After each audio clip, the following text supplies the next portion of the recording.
Now at noon, signs of progress between Kaiser Permanente and union workers, now on day 4 of a 5-day strike.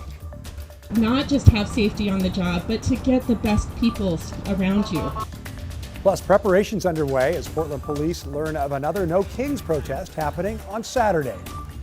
This as we look into local incidents shot on camera of dramatic confrontations with federal immigration enforcement. If you have a car, please blow behind them. It's ice. And later, we take a trip down a road without even a number to see all the Oregon beauty that it has to offer.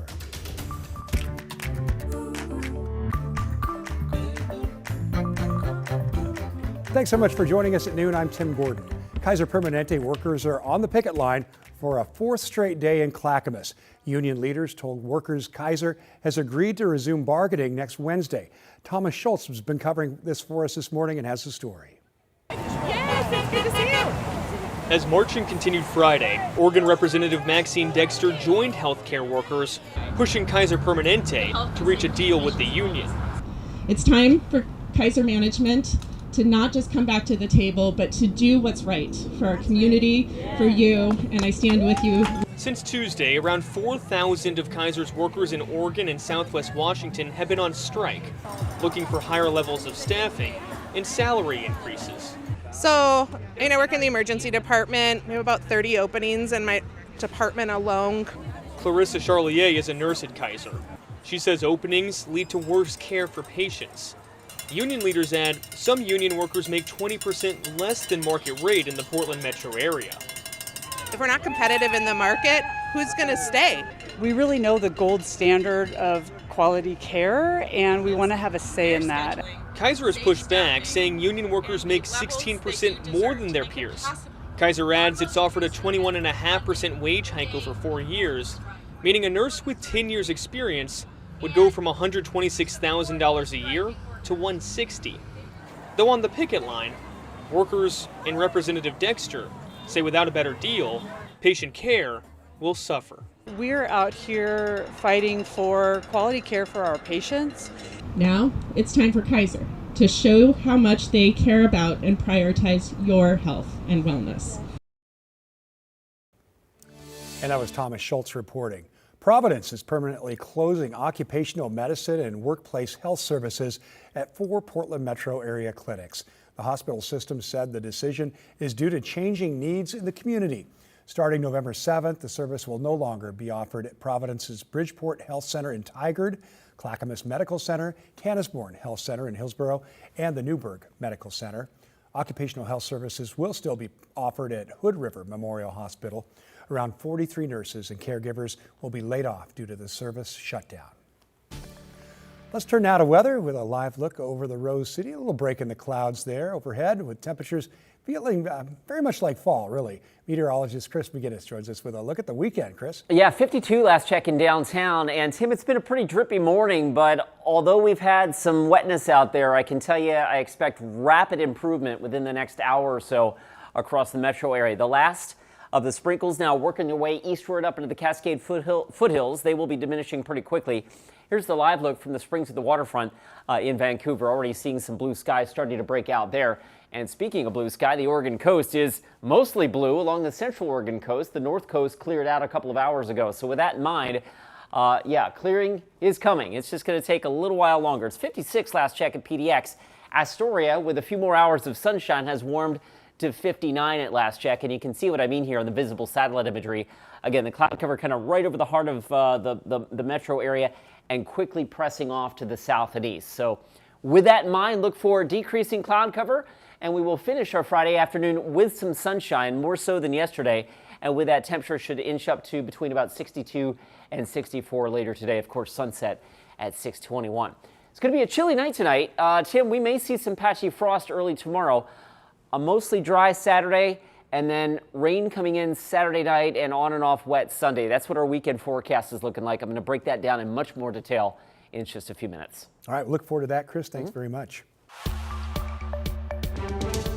Well, within the last few minutes, the Portland Police Bureau's Assistant Chief of Operations talked to reporters about a large rally and march planned for downtown Portland tomorrow. Take a listen.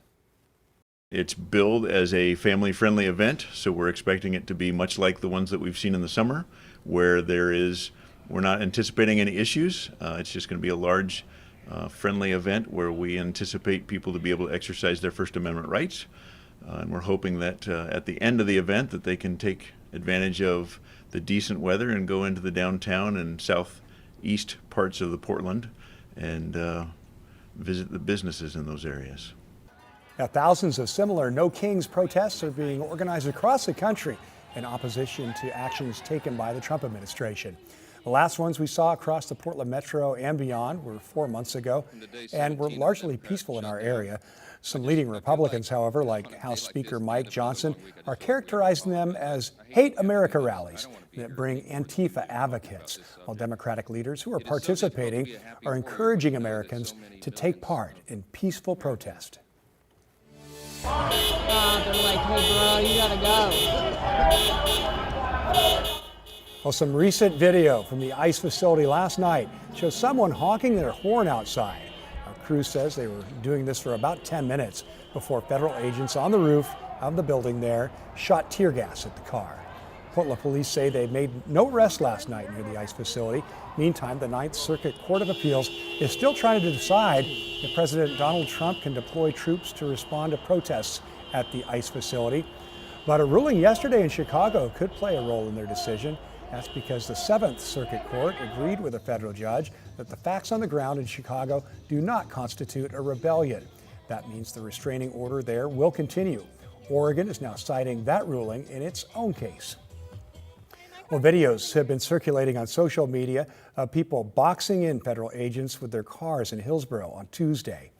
One of the people involved says she got an alert from a community group she's in, warning that federal agents were outside a nearby apartment. So she went to check it out. And from there, she said she wanted to stop what she saw as an abuse of power. They don't belong here in our streets. Our electeds have said as much, our neighbors have said as much, and we want them to leave. This is another video of federal agents detaining a man in northwest Portland was also caught on camera that same morning on Tuesday. One person in the area said she noticed multiple cars and agents surrounding this Toyota. It didn't look like the Portland police. They had the tactical vests. One said DHS, maybe federal police. I started videotaping, and two of the officers who didn't have their faces covered immediately covered their faces. The law firm representing that man tells us he did enter the U.S. legally, and they're now working to confirm his status and future proceedings. And some immigration groups are now taking new action, legal action, I should say, against federal agencies over access to people who are detained, alleging detainees inside the ICE facility were often unable to reach their attorneys. Alma McCarty has the story. So I think, as all Oregonians know, Trump has made Portland a target in terms of threats to deploy the National Guard. And this week we've seen increased ICE activity significantly. In response, Innovation Law Lab filed a lawsuit Thursday arguing that ICE and Customs and Border Protection have been denying people detained by the agencies meaningful access to counsel before an out-of-state transfer. We have these laws in place to make sure that people are treated fairly, no matter where they were born and what they look like. And so our suit today seeks to help establish a small piece of that, just even with the right to talk to an attorney. As legal director Jordan Cunnings explains, even as attorneys respond as quickly as possible, they're met with obstacles. The problem is ICE is unlawfully denying people an opportunity to access a thorough consultation with that attorney when they're held at the temporary holding facilities in Portland, at McAdam, or in Eugene. The lawsuit describing several cases where immigration attorneys can't speak with their detained clients or wait hours in the lobby only to have their client taken out the back door and transferred to the ICE facility in Tacoma or elsewhere. While access has been a problem in the past, Cunnings believes it's only getting worse. I think, just like many immigration policies under the Trump administration, it's now being amped up to sort of the maximum degree of cruelty and unlawfulness. And as we see the increase in sweeps and unlawful arrests and masked men whisking people off the street, the access becomes all the more important. As for next steps, attorneys want the court to pause the transfers out of state, ensuring due process. Alma McCarty, KGW News. And we did reach out to DHS, ICE, and CPB for a comment on this lawsuit. We're still waiting to hear back. Well, we're following up on that fire at the International School of Portland on South Water Avenue. Portland Fire says the fire started on a deck that's attached to the school building. The flames broke out some windows, but crews were able to stop it before it spread inside. The cause of the fire is still under investigation. School board members in Portland Public Schools unanimously approved a resolution this week allowing board members to be paid. The stipend allows board members to be paid more than $500 a month. School board members say it boils down to equity. It will cost just under $45,000 a year out of Portland Public's $2 billion budget, and board members can refuse to take the monthly stipend.